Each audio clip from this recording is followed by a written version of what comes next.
Welcome to the Emo Social Club podcast, broadcasting to you live from emosocialclub.tv. I am Brian. And I'm Lizzie, and we're here this evening with our new bestie from Canada, Sam Casey. Thanks so much for hanging out with us tonight. Oh, hi, guys. Thanks for having me. We were discussing regional differences. I also mentioned that you are now our second Canadian guest on the podcast. So we have a lot of questions. For example, why is poutine? I already know the answer to that. Why is poutine? Poutine rules, Why is dude. poutine? The thing is the answer to your question is just, it's because. Mm-hmm. And then as soon as you have it, you're like, oh, okay. Yeah. Because as soon as you have it, you're like, oh my God, I can't believe I haven't been living like this before. Poutine is the most American thing that Canada does. Yeah. It's so true. Great fat and cheese with fries. Like, yes. I will say we have a poutine place in my town, and it's right next to the college, and it's open till 2 a.m. and they have a variety of poutine. Oh. And I'm like, this exactly fits the demo for a college town. For sure. Well, why don't you introduce yourself to us? You're an artist, so usually we're like, oh, introduce every member of the band who's not here. So if you want to shout out anybody who plays with you and just be like, hey, fuck these guys. Otherwise, just tell us about you and tell us about your music and all that. Okay. Well, hi, I'm Sam Casey. As they said, I'm from Canada. I'm from Toronto. My producer, Mike Schlosser, he's based at Edmonton. We work really close together, so I feel like I got a band. I mean, Tristan, Ryan, Susie, Juliana, Dave, Ben, everyone that's ever played with me. I love you. But Mike and I work really closely together on pretty much all my stuff, so I feel like he's like my band. Like, all the songs are written with him, so it's like, you're my guy. But yeah, right now I'm in my second year of releasing new music with Pop Guru. It's like a really cool boutique label in Toronto. And Graham Stairs is like my bestie for the restie, and he has just been helping me for the last 2.5 years just figure out really who the fuck I am, and then also what I want to put out there. And I feel like at times it's so much more than a manager artist relationship. I'm like, Graham, I'm so anxious about what's going on right now. I'm gonna cry, please help me. And then he'll be like, okay, let's chat about it. Really, what's important? What do you need to figure out? I'm like, I really love him. So everyone on the team's amazing. We're making some good music. We're releasing stuff every few months. We have a new release now. We've got a lot in the vault. So yeah, we've got a show coming up. We've got a few releases coming up. I just had a release last week where I'm Fucking Sam, my new single. So that's really exciting. And yeah, I'm excited to be here. I'm excited to see what's going on at the Emo Social Club. And I'm excited for this year in music. I thought Brian was going to say something there real quick. So I was about to say, so a lot of the music that you put out, it seems like you put out stuff back in 2016, and then it's only over this last previous year, because we're basically in a new year still. It's weird. You've started to put out more frequently. What was the kind of catalyst for you to start to do it again after such kind of a long period? Well, in 2016, I released an album that I wrote by myself with, sorry, I'm randomly getting a call right now. My older sister, I'm like, this is the biggest moment of my life. Can you stop? Bring him in this call. Can you just not do this right now? I don't even know what I was. Hannah, you threw me off. My God.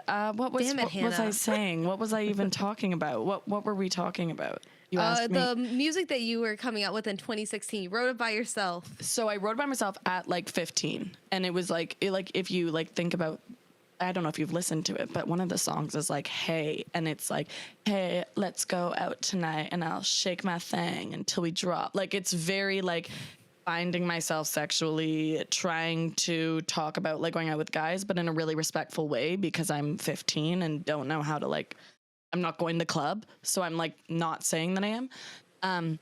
But that was like very much so me and my guitar teacher. He was like starting producing and we just did that. And that was like really like thank God to my parents, honestly, for helping me out. But I think that was more of a like, they were like, oh, she really wants to do this. And we don't know if she can, but we'll help her like right now.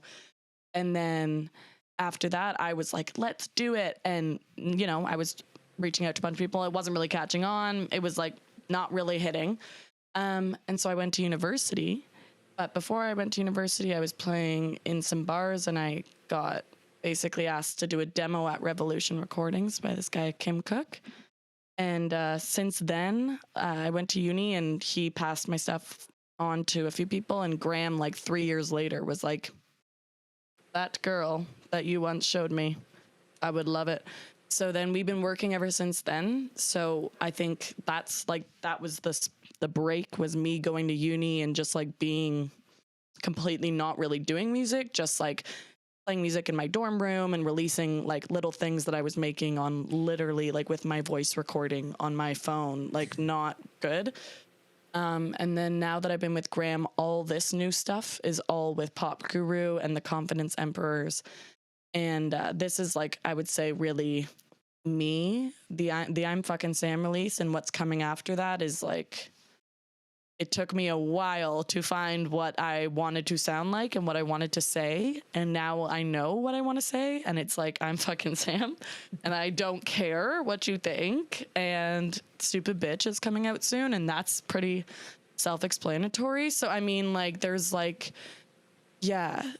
I think the second that little break was me just being normal and going to uni and not touching my creative side.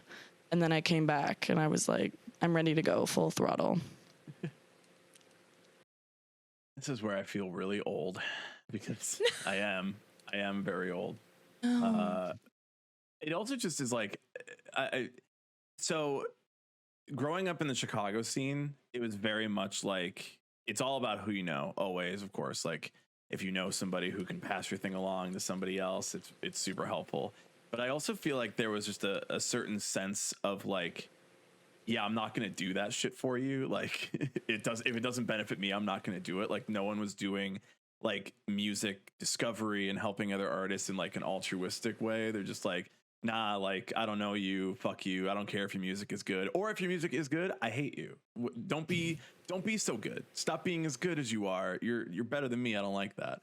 But it sounds like the scene that you grew up in is much more like people who just like creating things and working with you as like who you are, and then like pushing you on to somebody who can help you to get to like that next level. 100%. And I also feel like weirdly, I know tons of people, I don't know if this was what it was like for you guys, but lots of musicians I know grew up in like musical families and like, you know, grew up around other musicians and their parents were friends with musicians and stuff. And like my parents love music and they respect music and they do have friends that play like gigs, but I wasn't like raised in like the music industry and I didn't know anyone.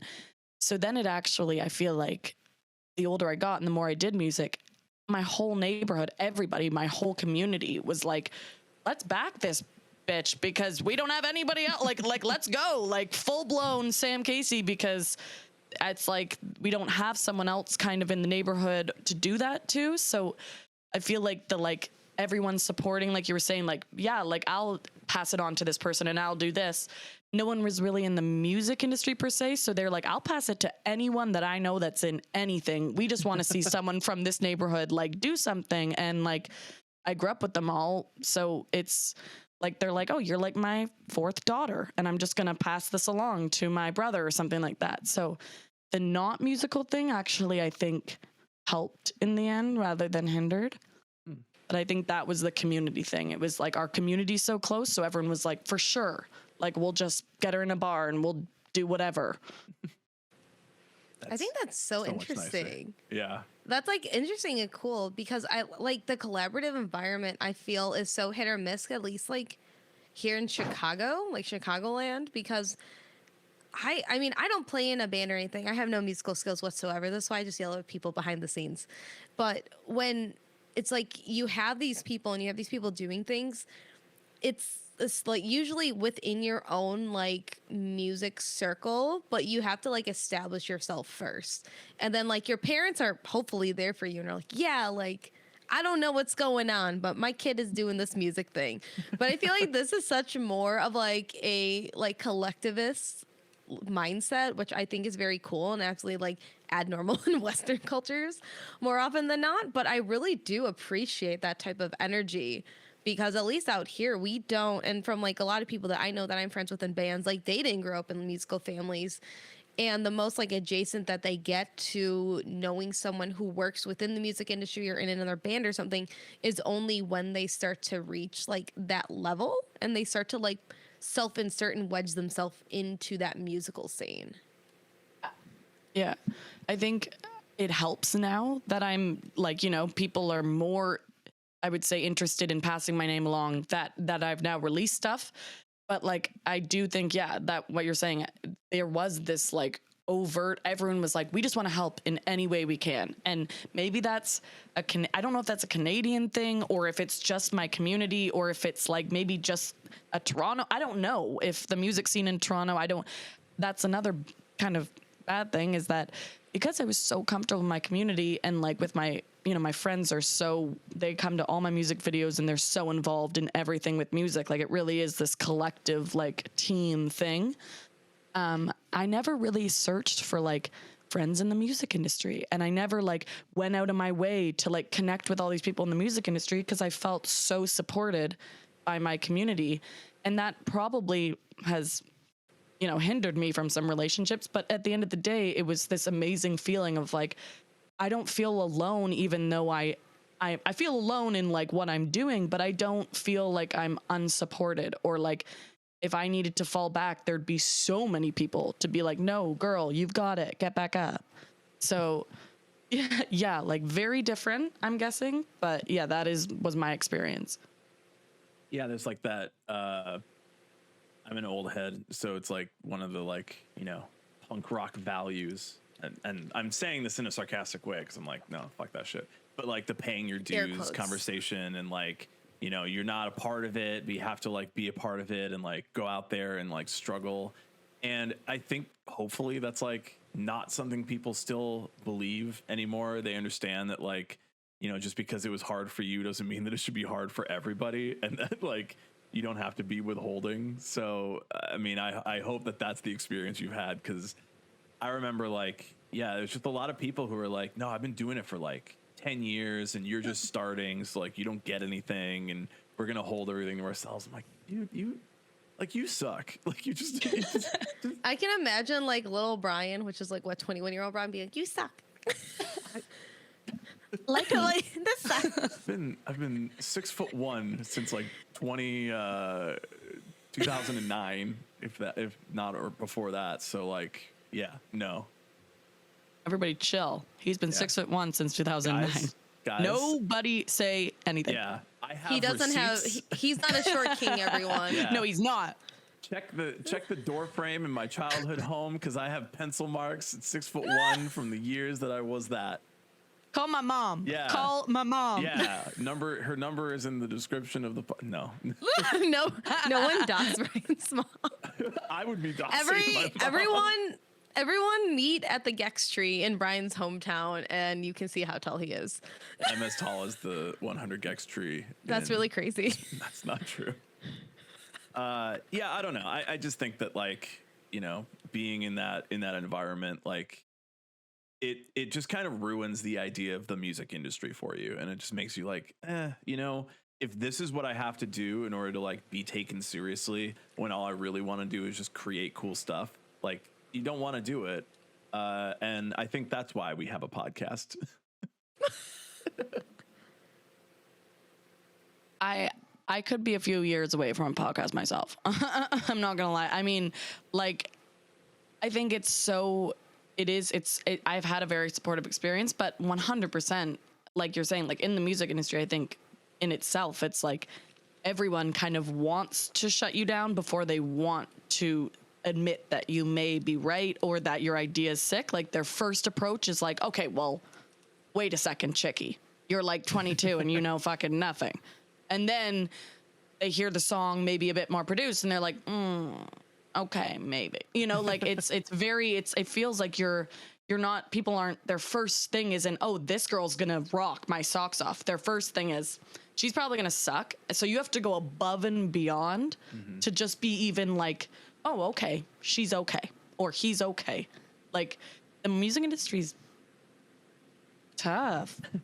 I feel like even now, because like with like the MGK and like the pop punk revival in the mainstream, anytime you have anybody new within the last couple of years come out with any type of music that has a semblance of that sound, even if it is like a pop punk band that has been like underground for enough time and they're starting to break out, or any like artist just trying to like either blend into that or just put music out that sounds like that, everybody is saying like, I don't like this. This is generic. It's overproduced. And have you like experienced that yet? Because like I listen to your music and I'm like, oh, this is like this very much vibes in this realm and it very much fits. And that's something that, you know, a lot of our friends at least listen to and very much like. And it's very like stuff that we listen to and also like. But I also know there are a lot of people out there who are terrible and say dumb and stupid things. But have you experienced that type of like, I don't even want to say feedback because it's not even like solid feedback. It's just people being mean. But have you experienced that since starting to put all this type of music out? Now that you're in this genre, that's a little bit like construed now because it is in the mainstream. I mean, I don't think enough people are listening to me to give me feedback yet. Like, I mean, if like, I think I need to get a bigger audience for people to have haters, you know, like right now it's my mom's book club and a bunch of her friends. So it's like, when I think about the listeners, I'm like, I know every listener. But I think that realistically, I feel like my producer Mike and I might like we kind of do that to ourselves because as you said, it is such now like everyone is trying to kind of take a different take on this vibe, this like pop punk revival kind of thing. And I think a lot of people are trying to do what was done. And we have a really hard time because we're not trying to do that. We're trying to make a new thing. We're trying to take a little bit from the pop punk. We're trying to take a little bit from rock and roll. Like the songs that we're releasing in the next year, it's like we're trying not to have all the albums kind of sound like the same song one after another. We're trying to have this like, yes, she could be punk punk, but she could also fit in like indie punk. She could also fit in rock indie, you know, like I don't want to be like stuck in this, oh, she's trying to do pop punk, which I feel like people will probably have a ton of feedback on. And I'm like, that's really cool. If you guys are like, what does she think she's doing? She's just doing pop punk. It's like, okay, sure, if that's what you think.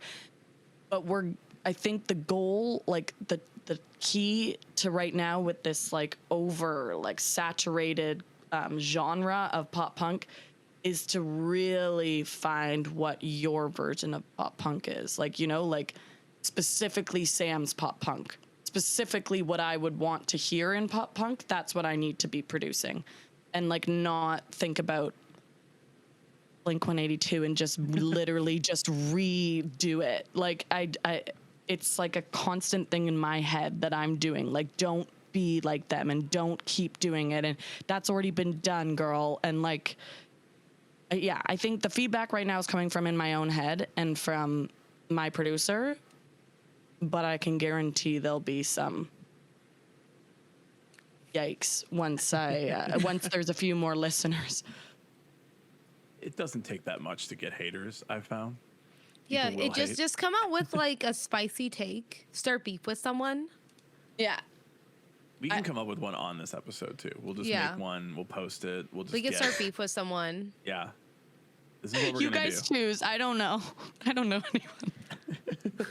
Sometimes I'm like, you know, all you got to do is just like have one strong opinion, post it on the internet, but you have to like kind of just like let it ride and just be okay with it.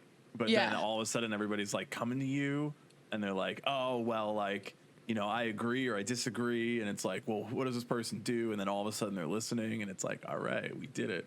And all I had to do is talk shit about hamburgers or something. Yeah, like something crazy. Yeah. Yeah.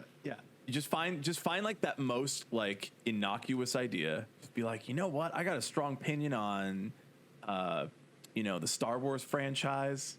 Oh no, then you're gonna get the incels. You don't want that. Let's be careful. Let's be careful. Food-based like, is usually fair. Just say, be like really like obscure too. So people are gonna have to think about it, and then it won't get that deep. But if someone does get really deep, you're like, that person's a little bit like bingo in the corner. So like if you were like from the McDonald's characters, and you were like, I fucking hate Grimace. I hate that he's big and purple and fluffy. Hate him. Wow.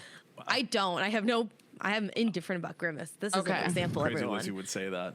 But everybody, please clip that and post it and send it to oh McDonald's no! corporate. I was thinking about it because Loungefly released a McDonald's like bag, like release, and I was watching TikToks last night, people reviewing it, and I was like, actually, some of them are kind of cute because it's like a little Happy Meal box that used to be like when we were kids, like in the cardboard one. It's like a purse.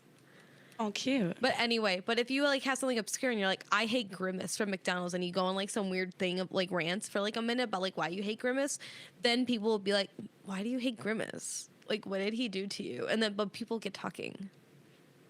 Well, I feel like one hot take in Canada specifically would be, and I kind of have to have this hot take because my boyfriend's dad works for McDonald's. So whenever I get Tim Hortons, he's like, okay, fine, whatever. Like he gets like upset about it. So I like McDonald's better than Tim Hortons. But like in Canada, that's a hot take. Like everyone drinks Timmy's in Canada. Like that's what it is. So I feel like we'll start there. I like McDonald's more than Tim Hortons, people. And I'll just get, every week I'll just say something more and more kind of outlandish until I break the internet. Yes, there you go. There you go. That's a safer way to break the internet. Now here's the thing. I've never been to a Tim Hortons, but does Tim Hortons also have like breakfast food that's like McDonald's? Yeah. Okay. They've got something that McDonald's doesn't have, and this really is a Tim Hortons staple. They have a farmer's wrap, and a farmer's wrap is like whatever it is, pita. I don't know, like tortilla. And then it's 2 hash browns. You can do bacon or sausage. So you could do 2 hash browns, 2 sausage patties, 2 eggs, and chipotle sauce with cheese. Oh, okay. And it's so fucking good. Like and they toast it. It's so good. And that's like when I'm going to McDonald's, that's the only thing I'm like, oh, I can't get the farmer's wrap.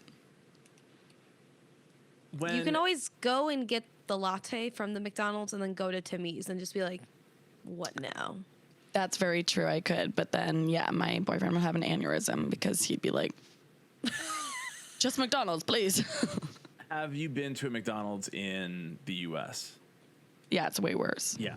So that's where I'm like, the Canadian audience is going to feel a certain way about what you're describing here because Tim Hortons, it's a national treasure. But McDonald's is garbage, trash food here.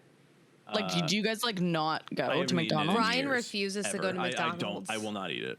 It's like really bad. There's even been times where I'm like, I think Brian is dying and he needs food, and I'm like, the only thing is McDonald's. You want McDonald's? He's like, absolutely not. Let me I'm go. like, oh no, you're gonna die. Let me go into the beyond. It doesn't matter. It's fine. McDonald's is just my God. really, really bad. I will eat other fast food, but Wendy's. Like what? Wendy's. I'll hit up a Wendy's, Burger King, Taco Bell. Burger King? Yeah. Okay, well, Burger King's really bad here. See, we don't have like any Burger Kings. Like you have to search for a Burger King in Canada. Yeah. Is it because of the creepy King commercials? I'd get that. That dude was really It might have been. No We're kings very allowed in sensitive. no kings, no short kings allowed in Canada, guys. Canada may not be the friendliest place, actually. We're secretly like we're self-righteous over here. Yeah. It's. But I imagine like superiority complex. Usually, and I know this about because it's don't think I've had McDonald's elsewhere in the world when I've traveled. I think I've only had like Burger Kings or other like local fast food type things. Like KFC is huge in a lot of other places, and I'm like, oh, okay, I'll try KFC here. But there's so many like laws and regulations about food. This is probably the point in which most people are going to turn off this podcast. But hold They're on, gonna be like, I'm here for the don't shut music. it Why off. are we talking about Yeah. ethical consumption? I'm going to about talk food to you about and ethical the rules consumption of and- food and laws around food handling and product. And please stay on. There will be more talk about music, I promise. Yeah, I know- it's you know what? It's sandwiched in. Don't worry, guys. You get all of the content. Yeah, you just give me 2 seconds. Listen, there's no other music podcast you will get this I'm gonna learn so much on this. conversation. Like in Ireland, for example, like there's so many laws about like what can go into food, and like then you eat at fast food and it's like, oh my god, this tastes like a world away from what I've had in the US. But US, it's just like, you know what? I found this in the dumpster. It sounds like our new recipe. We're gonna make that, and that's now on the menu.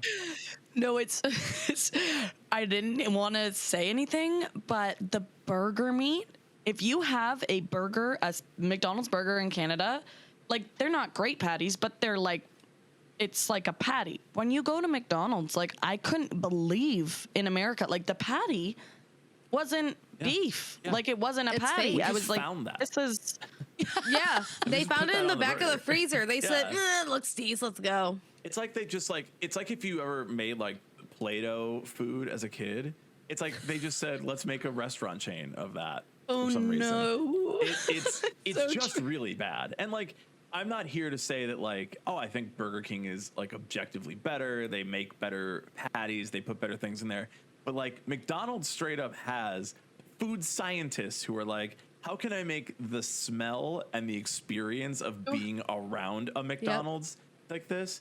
There's been a time where I've been into it. This was White Castle, but like just Oh, smelling no. White Castle. Oh, no. Like I was like, dude, I gotta get out of here. Like this is rough. This just doesn't. The sensation of being around some of this food is just like it's a full It's body, overwhelming, disgusting sense. So like, yeah. Please clip all of this and send this to your boyfriend so that he knows how America feels. Tell him and to how, put like, dude, tell Tim him to put Hortons his has gotta dad be into better. Tim Hortons in Chicago. Yeah. So then we have that. Seriously. I think that's next on our docket. We need to There's some in move. Wisconsin and Michigan, so It's if you close drive enough. far enough north, It yeah, makes you can get sense. some. Yeah, but we're too far away. But I've had Tim Hortons before, and I will say I like it a lot. But It's pretty good. Yeah. It's pretty it good. does the business, you know. It does. Business.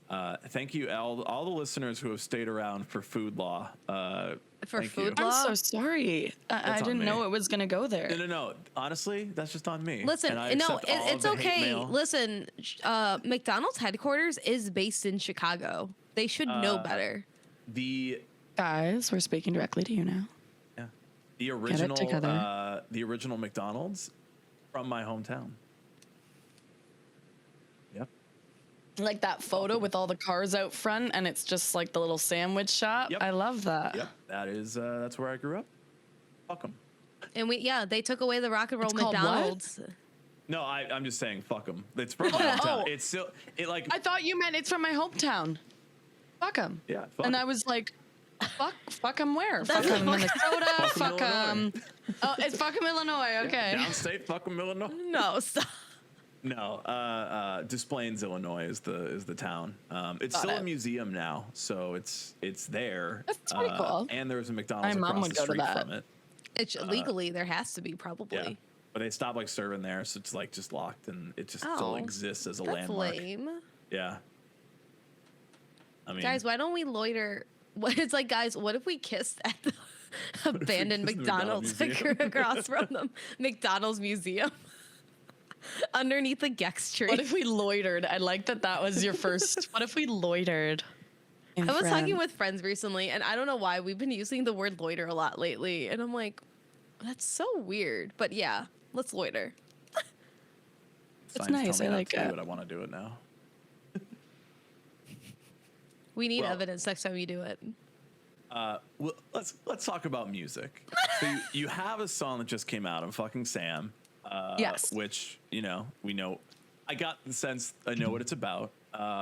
You also have some other music coming up soon. You said Stupid Bitch and all that. But what people should go check out, I'm Fucking Sam. What should they expect from that song? And what should they expect from Stupid Bitch coming out?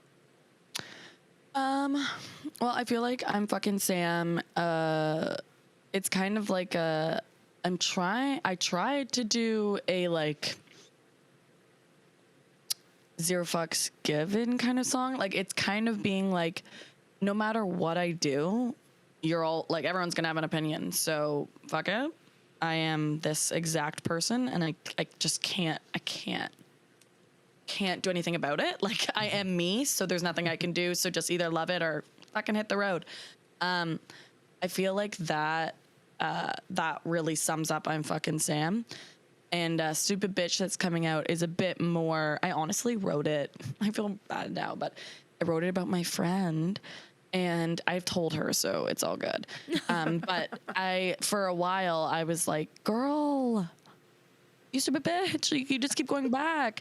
But then as I was like writing this, I kind of wrote it about her. And then like literally a week after writing this, and I hadn't even finished it, I found out my boyfriend of like a year and a half or like 2 years was like cheating on me. So we broke up and I got back together with him. And I was doing this whole like, oh my God, I can't believe Christina. She's just so stupid. She keeps going back. And it was me. I was the stupid bitch. The call was coming from inside the house. And I didn't know. You're like, oh no, it's me. I'm me. the stupid bitch. I wrote it about me. And I subconsciously, I was like, Christina, ew. But it was me. So that song's like for all, like, it's just for all the girls. Like, it's not even, it doesn't have to be about like the guy that you like went back to after 2 years. It could be about a guy that you like keep sleeping with every week, or a girl that you just like literally cannot like get rid of. Like you want to get rid of them, but you keep going back. It could be, yeah, it's kind of about anyone or anything like that. Like if drugs too, I mean, I know a few people that have that relationship with drugs and not with a significant other. So I'm like, it's really about something that you just can't shake. But you know you're a stupid bitch when you go back to it, but you just fucking own it. So that's that. And the next EP, that's going to be more along that lines. More songs about weed and toxic relationships. It explains itself. Yeah. Yeah. Yeah, it's pretty straightforward. Yeah. Everyone knows what they're getting when they go into it. Mm-hmm. Mm-hmm. There was some conversation before, I don't know if it's still in the discourse now. Lizzie, you'll have to be my discourse person for this. Of course. If it's still in the discourse. But it was like, hey, if you're going to write a song and it's going to be like this metaphor and this grand idea, like it'd be really nice for you to just be like, this is what it's about. Like, just tell us, because like, yeah, there's a lot of thoughts and ideas here. Just tell us what it is. So I can also really appreciate it. Just like, hey, that's what it is. Like, all right, awesome. Like straightforward. Don't think too deeply about it. Yeah. I totally agree. I think that also kind of, I feel like it's kind of along the punk line. Like some of the punk people, they got it. Like they were like, this is what it exactly is. And I'm just going to say this 8 times. And that is what I'm saying. And I feel like the same way. I'm like, these guys didn't have time. These girls and guys, they didn't have time to like fuck around and search for the ulterior meaning or the deeper motive. They were like, I am fucking Sam. And I don't care what you think, you know, it's just, I'm a stupid bitch sometimes when I think he'll be better and he's not. Like, that's what it is. There's no hiding the meaning. It's not like you're in like an English lit class and you're looking at like, and you're reading a book, you're like, wow, the red curtains mean this deep symbolic meaning. They're like, no, they're just red. They're just red. It's so embarrassing. And even like the stuff that I released like a year ago, I literally I'm like, oh God. I think about some of it, like Fight Fire with Fire. I love that song, but I'm like, oh, you were so sensitive, babe.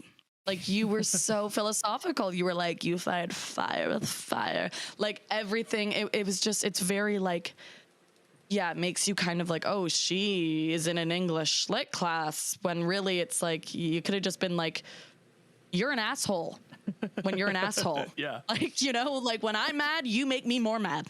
Like that's really what happened. like when I think back to all the emo bands who did like the, 20 words in a song title and like had all these like grand ideas, grandiose meaning behind everything. And I remember like the music is good, but I don't fucking know what they're talking about.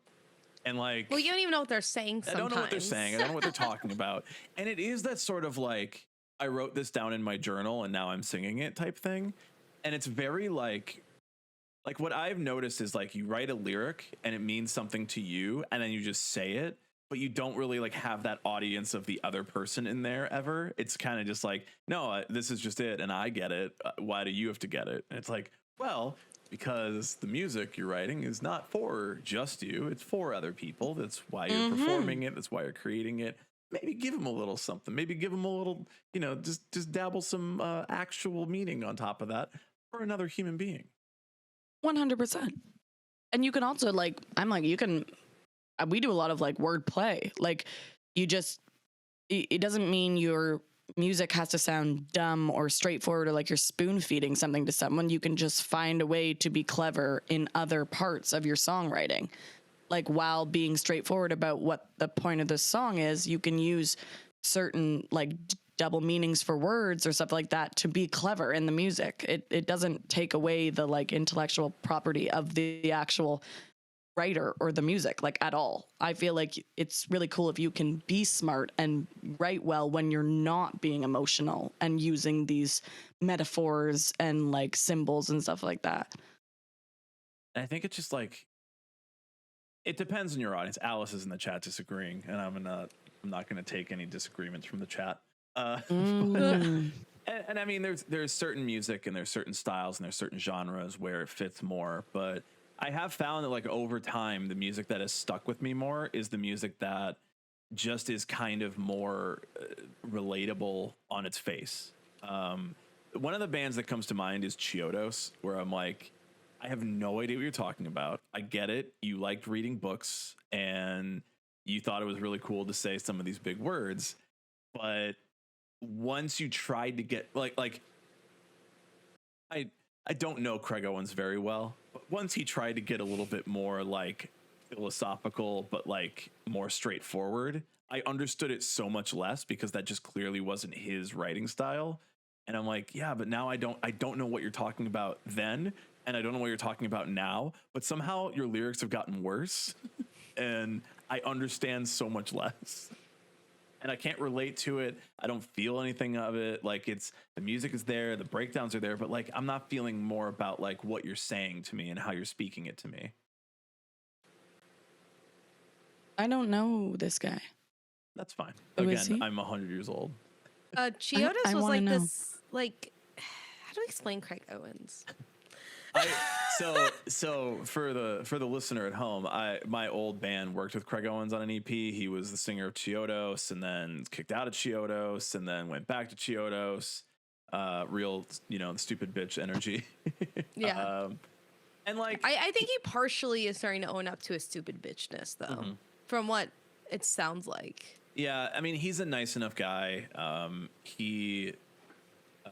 The only reason I feel fine talking shit is because it's like, yeah, you're a nice enough person, but also like you spent a lot of years thinking you were the shit and then needed to get kind of knocked down a peg to realize like, no, I was just one of many people doing something I loved and I don't need to be like an arrogant prick about it. And I can just be a normal guy and do normal things. And now I think he's way nicer and way easier to get along with. So that's why I feel fair talking shit about something that happened like 10, 12, 15 years ago. It's like, yeah, who cares? We're all different from 15 years ago.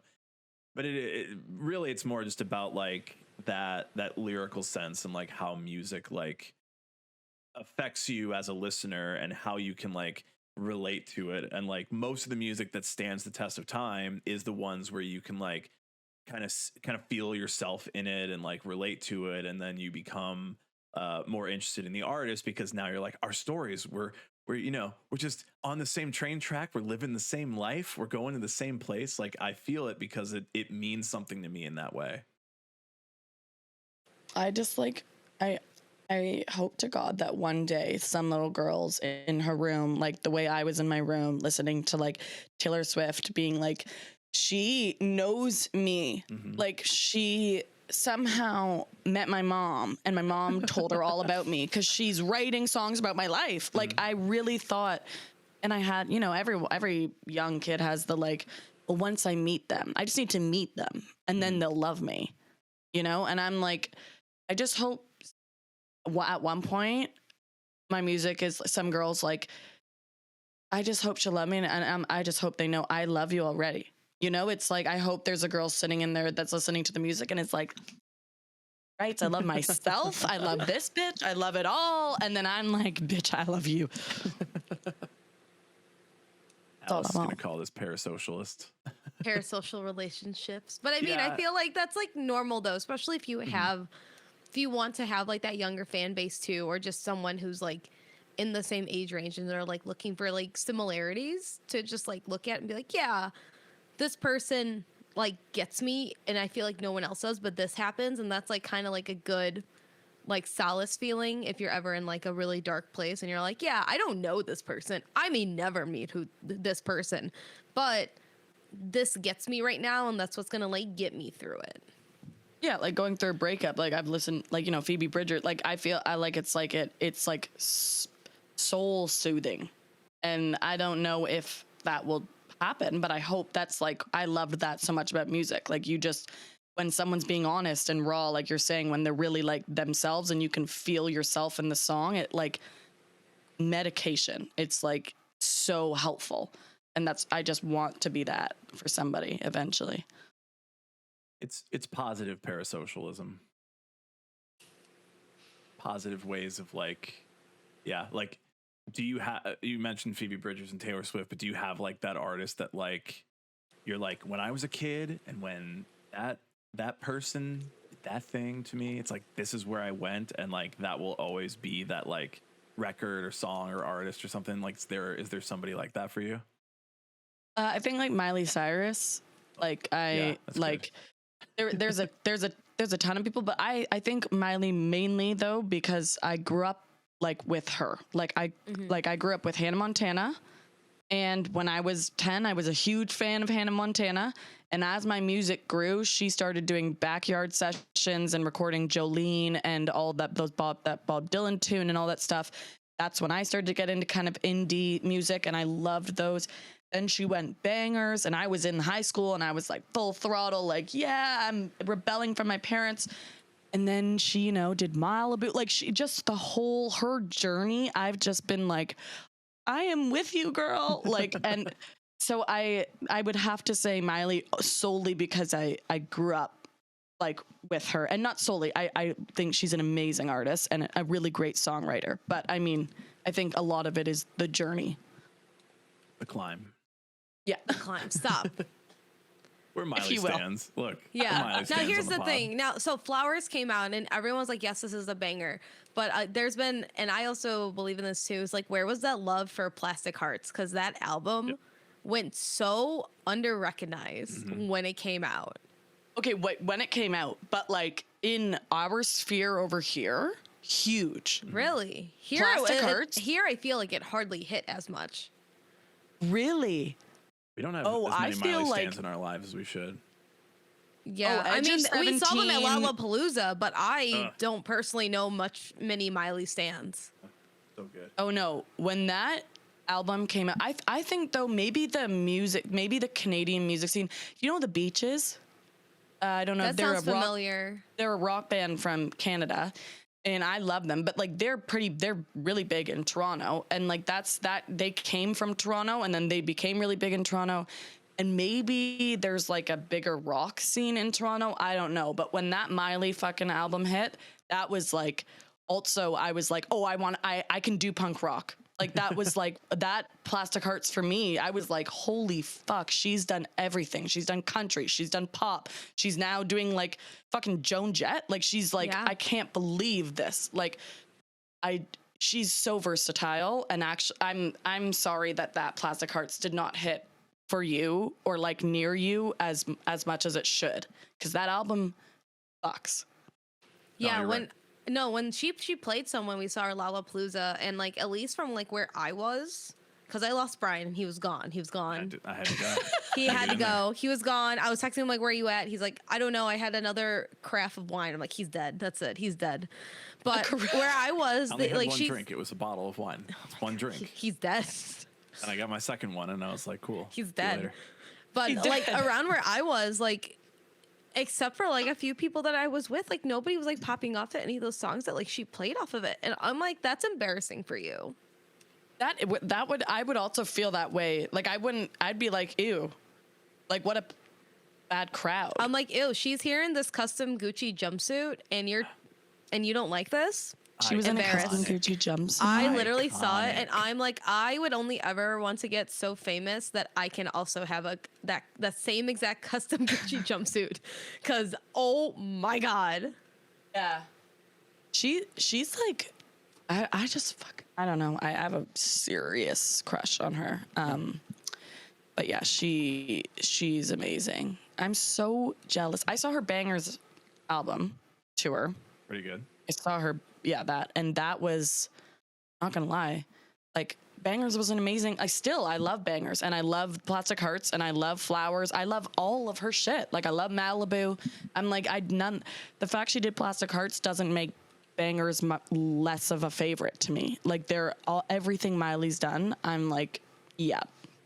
It's like, As long as it's got her name on it. it's like, not only is she doing everything, she's also doing everything at a top level. Like, I would be really pressed to do a pop record. It's like, she's like, no, I can do a pop record. I can do a rock record. I can do, like a whatever record. And it's like, yeah, it's all going to be good. It's all going to be top tier, top level skill, top level talent. She sings amazingly. It's like, okay, well, fuck. She might be one of the greatest artists of our time. This is upsetting. yeah. I really think so. Like I don't even want to get into it, but yes, I really,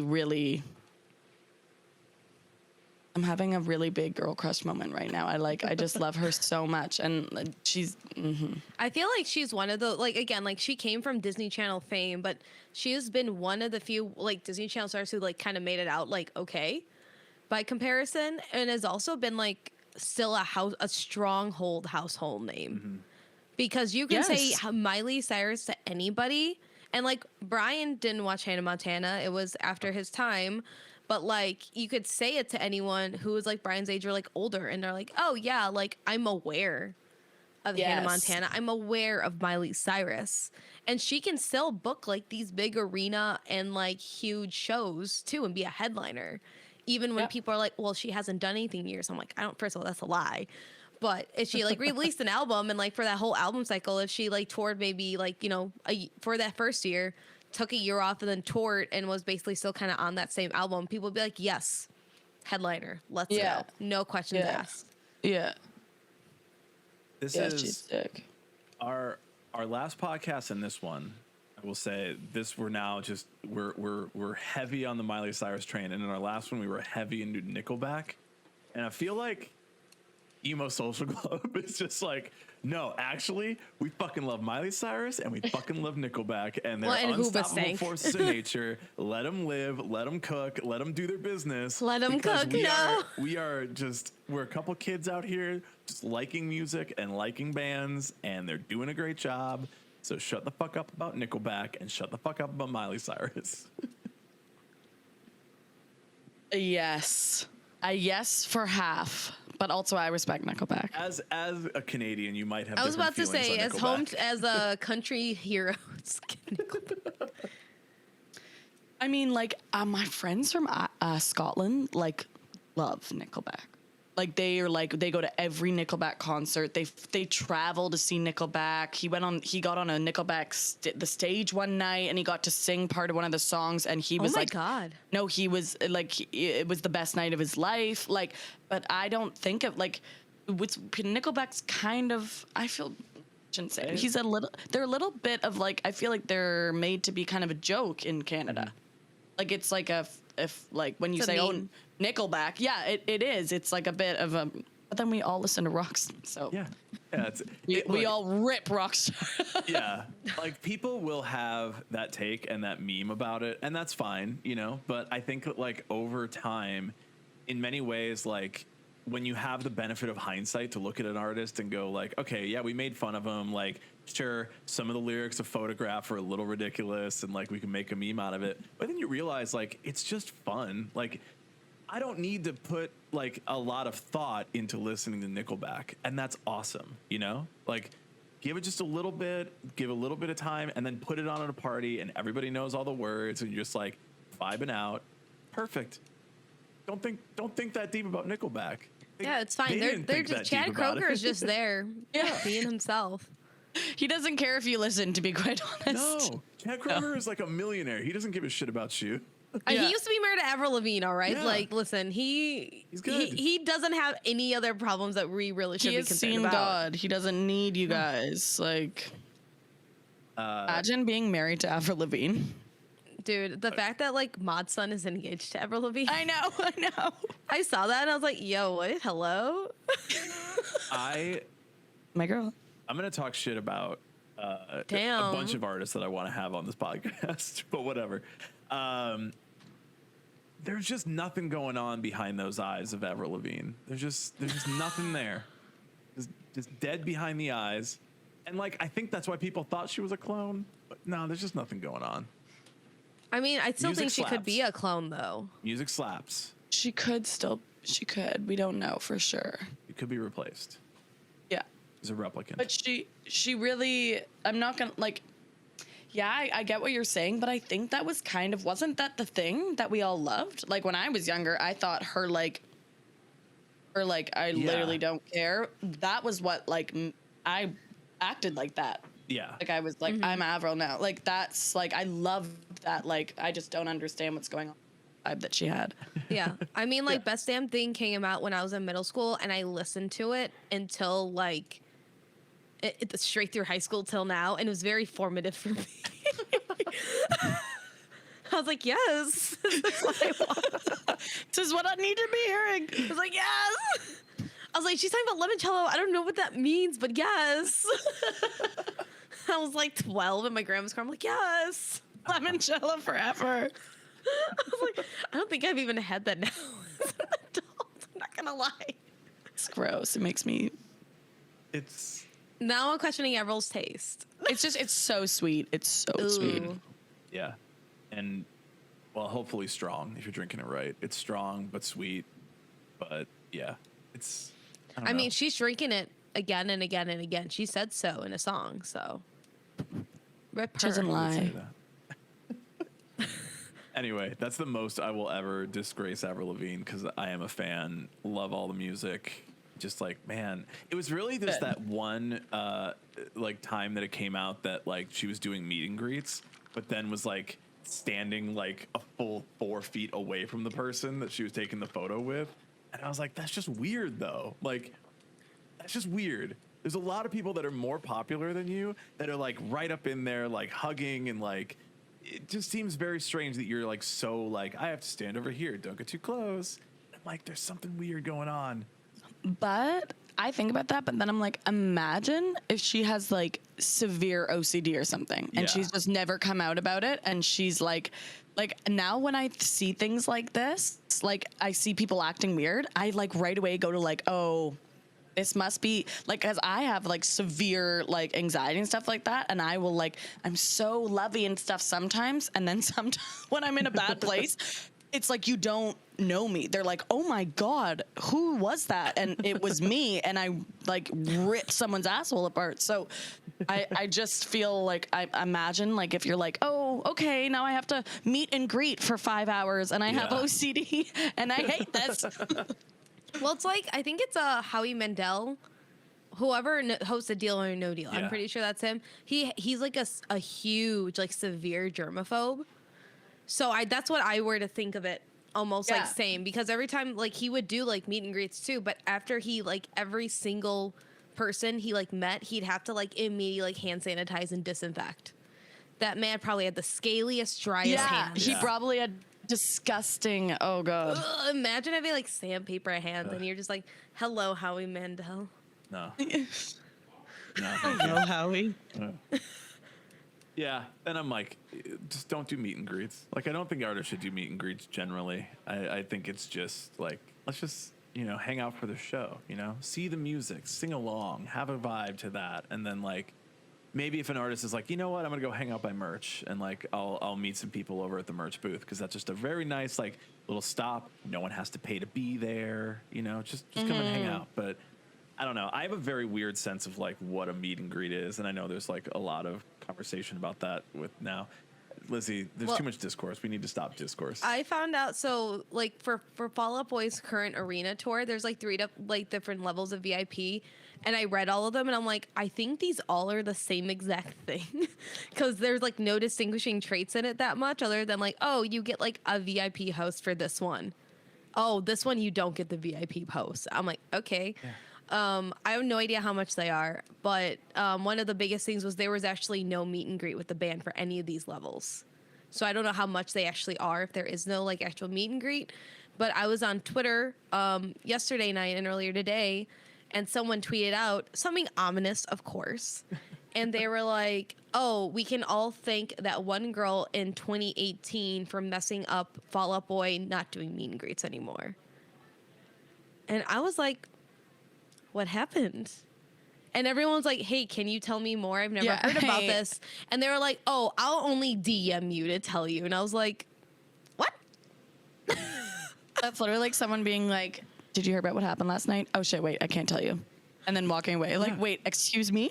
Yeah, and I'm like, I don't know who this person is. I just want to know. I just want to scroll in the replies for the tea to understand. Yeah. But from what I got from it, it was that like someone was just being like very like touchy with everybody and like being like overstepping boundaries. But they were like, but it's also sounded like they were like, well, I paid for this, I should. And I'm like, no, it's not how it works. Yeah. But that's what I gathered. I don't know if that's what it is, but it sounds like there's this one problematic person. Yeah. God, the idea of I paid for this, like that's crazy. Yeah. Oh God, meet and greets shouldn't be a thing then if you think you can pay to like touch them. That's what I'm saying. Yeah. Weird, because like I think about the people that are gonna spend that money, and I'm like, you're not gonna be the most like sane. I as a person don't really want to like pay to meet people. I want to just kind of like go and enjoy the show. Like that's me, and I find myself to be fairly normal in that take. But like, I mean, even if it was like one of my favorite bands, I'm not going to be like, yeah, let me pay that extra money to go meet them. Because also like, I'm going to be weird. Like I'm going to be like just a dorky fucking adult. Like that's weird. No one wants to see that. Yeah. And like, if you ever met them again, like, you can't really be friends with someone that you like paid $5,000 to meet once. Yeah. Like it's weird. There's a divide. That divide is the stage and the audience. I will say, I met Joe Troman from Fall Out Boy recently because of his book signing that was in my town. And, like, I was kind of upset because they didn't realize how much it would actually sell, which they did this with Pete Wentz when he came to town. And I'm like, how would you not know that this very tiny bookstore would not fit a bunch of Fall Out Boy fans? Yeah. So they had to cut the discussion. So they just had us all line up and, like, get our book signed and, like, talk to him for, like, 2 minutes. Not even. And it was very much like my friends and I were in the line. We're like, what do we say to him? And we were like, yo, I don't know. Nothing. He was very nice, though. He was very nice. And that was only $30 to meet signing, 1/4 of Fall Out Boy. Yeah. But like, yeah, you did it for the buck. Yeah. Yeah, the book is right here. Right I behind can't reach Garfield. it from here, but it's here. Yeah, sorry, Garfield. My guy. Sorry, my guy. Well, we're almost at an hour, so I want to do some plugs before we wrap up the pod. I know you've got a show coming up later this month. No meet and greets available, but if you want to like, but let's have drinks after the show. yeah, hang out. Be a normal. Cool. Let's have a normal one, guys. Yeah, a real normal one. But tell everybody where they can find you on the internet, where they can get tickets for the show, all the good stuff about all that. Okay, guys, I do have my website, so it's mesamcasey.com, and it's me, Sam Casey's like my tag on pretty much every social media, so just go to any of those, and it will eventually direct you to the website. I'll try and make it as simple as possible for everybody. And then, the website's got the ticket link, and of course, if you want to follow me on Instagram, it's It's me, Sam Casey, not Sim. It's me, Sam Casey. And I will be updating like on the story all the time for the release and the show.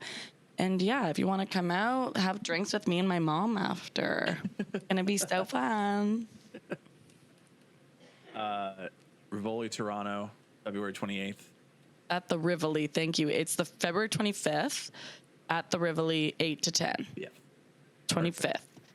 Yeah, we got Stupid Bitch releasing the 24th. We've got more songs about weed and toxic relationships releasing. That's the EP. That's releasing on the 24th, 23rd, 24th. And then the show for more songs about weed and toxic relationships is the 25th. Perfect. A busy 3 days. Yeah. But a good 3 days, you know? A good 3 days. Just building up to it. And it's like, Exactly. you know? Perfect. I can't wait. Well, yeah, everybody make sure you check it out. Follow. If you're in the US, buy a ticket to Toronto in February. I don't If you're in the US, DM me, I'll come to you. Yeah. If you're in the US, DM, be normal and nice. Maybe no maybe meet and Sam will greets. book a show, you know, there. Yeah. No one. There's enough of you. Yeah. Not one little guy that wants me to come to his house. One little Please. guy. One little short king. One little short king from Chicago. I just thought it'd be really cool if you came. The I want to Kermit buy you voice. McDonald's, the American McDonald's. I brought you McDonald's. No. Actually, what about the Sam Casey show at the defunct McDonald's Oh my across God, from yeah. the McDonald's Museum? Yes, can we kiss at the Sam Casey show? Yeah. Yeah. Let's make one of those like face. Can we fake, loiter at the Facebook Gex events. Tree afterwards? We loiter at the McDonald's. Yeah, Sam, thank you for coming on. This was an absolute blast. Yeah, good. Everybody go check it out. Go listen to the EP when it comes out later this month. Yay. Some songs are out now. Some songs are out later. You just got to follow everywhere and you'll know. Be cool. Be weird. And yeah, we're going to go hang out on Twitch a little bit longer. But Sam, this is amazing. Thank you for coming on the podcast. Yeah, Thank you so thanks. much for having me, guys.